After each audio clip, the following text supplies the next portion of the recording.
Welcome to the Sports Idol Nation podcast, Sports Idol Nation, where sports is in our DNA, and I hope it's in yours too.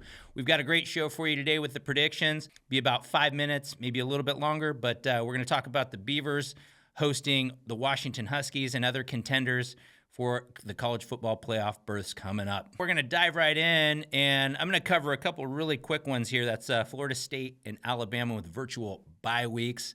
They play respectively North Alabama and Chattanooga.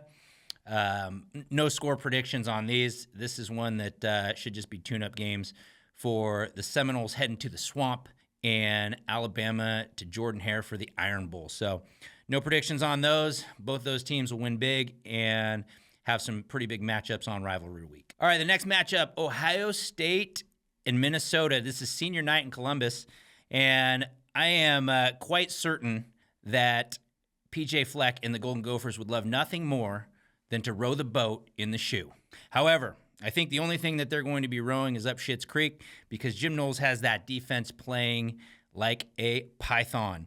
They gave up 182 yards to MSU, and MSU's ranked the 121st ranked offense in the country for yards per play.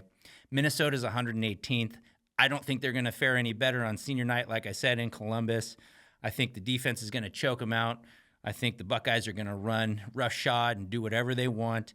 And I've got the Buckeyes, I think, in a shutout, 45-0. Next up, Michigan, Maryland. Here it is. Michigan with what I would say is another tune-up game. They're playing against the Maryland Terrapins team that is the 58th ranked offense in the country. Now, Michigan has one of the best defenses statistically, and I say statistically, quote unquote, because the best offense they've played was UNLV. That's 45th in yards per play. And the schedule that UNLV plays, not exactly, top caliber like a Big Ten or a Pac-12 or an SEC type of schedule. So the defenses that they have played have not been that good either. Now, like I said, Maryland ranks 58th. I think Michigan's going to win that game. I don't think it's going to be that competitive. It could be maybe at first, but I think the Wolverines are just in a tune-up game and getting ready to head to the home of Ann Arbor, comfy home in Ann Arbor, to host the Buckeyes on rivalry week. Here's another quick one, though. The Dogs, the UGA, Georgia Bulldogs, that's right, your two-time defending national champions, are going to travel to Neyland Stadium and take on the Volunteers. Now, they're going to get one of two Volunteer teams. They're going to get a team that is motivated and competitive and ready to shock the world, or they're going to get a team that has mailed it in for the season and with no chance of the SEC championship. National championships long gone, but no chance of winning an SEC championship. So we're going to see how motivated Tennessee is to show up and play football against the Bulldogs. My guess is they show up for a half. Might be a little bit interesting, but I think at the end of the day, Georgia's too much, 38-17. The Longhorns of Texas, they travel to Ames, Iowa. Now, they've been living on the edge here. So they've survived against Kansas State and TCU in the last 2 weeks. Now they're heading to Ames, and they got to go to the Jack and play a very disciplined Iowa State team. This is going to be the best defense they've faced in a while. I think their corners match up really well with the Texas receivers. I think losing Jonathan Brooks. Now, if you're a Texas fan, you're like, look, we've got the kid Baxter, and C.J. Baxter. He's, the former number one recruit, really good player. Sark said, look, he blocked really well on a key touchdown that we had last week. So, and blocking is one of those things that running backs, like that's probably the biggest challenge for those guys coming from high school to college, is just understanding the blocking schemes and to make those blocks and being able to pick up safeties and backers that are coming. I think, Baxter's healthy. Ewers is healthy.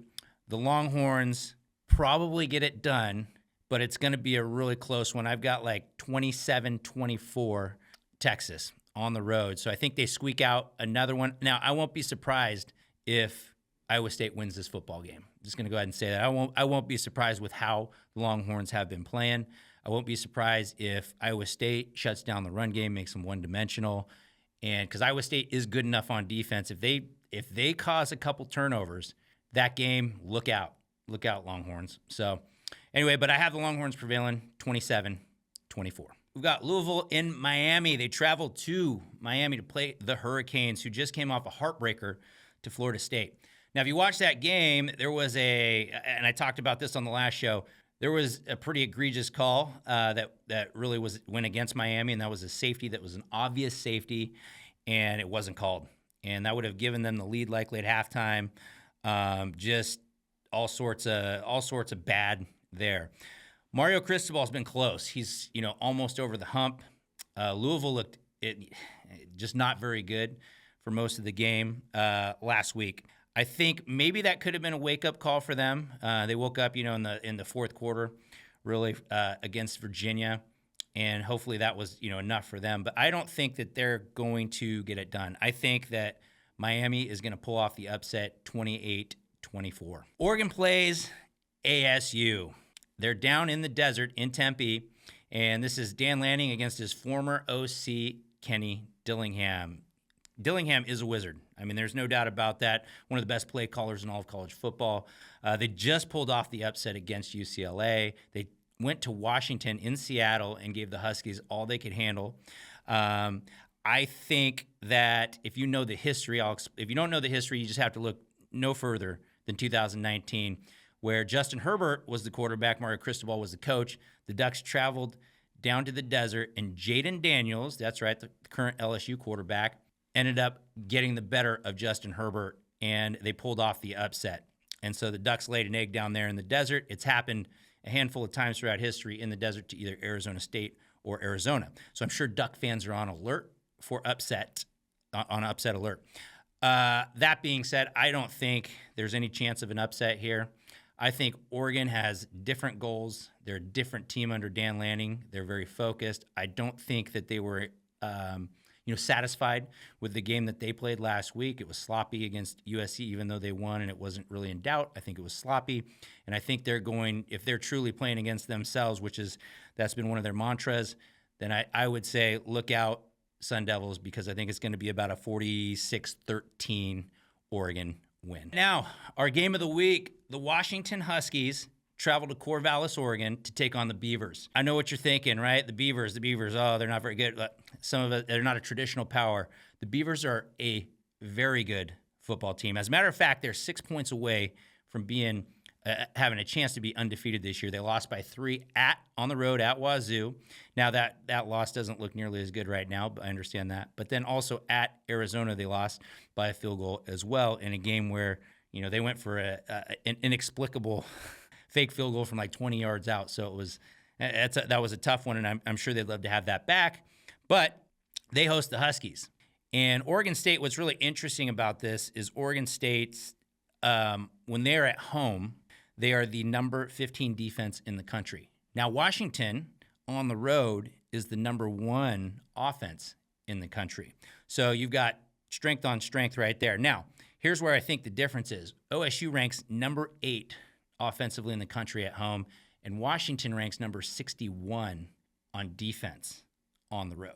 I think that right there is your statistic, is your metric that's going to prove itself. I think Oregon State running the football and Washington having a problem stopping the run is going to be the difference. I think they'll get DJU his feet involved, and when he starts running, he's coming downhill, and he really puts the hurt on defenders. They got to make some business decisions.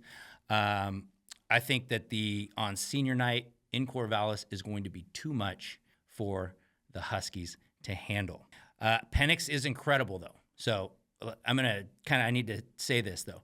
Penix is absolutely incredible when the game is tight.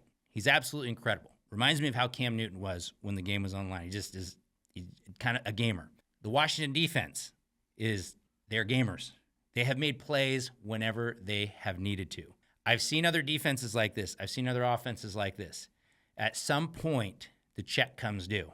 I think the check comes due this week in Corvallis, and I think they beat the Huskies. And I'm going to go with 38-28 I think it's going to be a really close game, and then maybe like a pick six, a turnover or something that really changes the game in Corvallis late in Oregon State. And the game, the score is probably just a little bit further apart than the game was.